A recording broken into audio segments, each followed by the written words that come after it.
Bocah-bocah, saiki ibu bakal macakno tuladane saka tembung iki. Disimak ya. Kang kaping 7 ana tembung memberi. Yen bahasa Indonesiane, Vina memberi hadiah ulang tahun kepada Rina. Yen basa Ngoko, aku menehi buku marang adikku. Lajeng ana basa krama madya. Bapak nyukani sangu duit dumateng adik kula.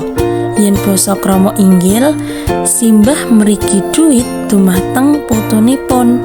Kang pungkasan basa Inggris, Alex gives a birthday present to Albert.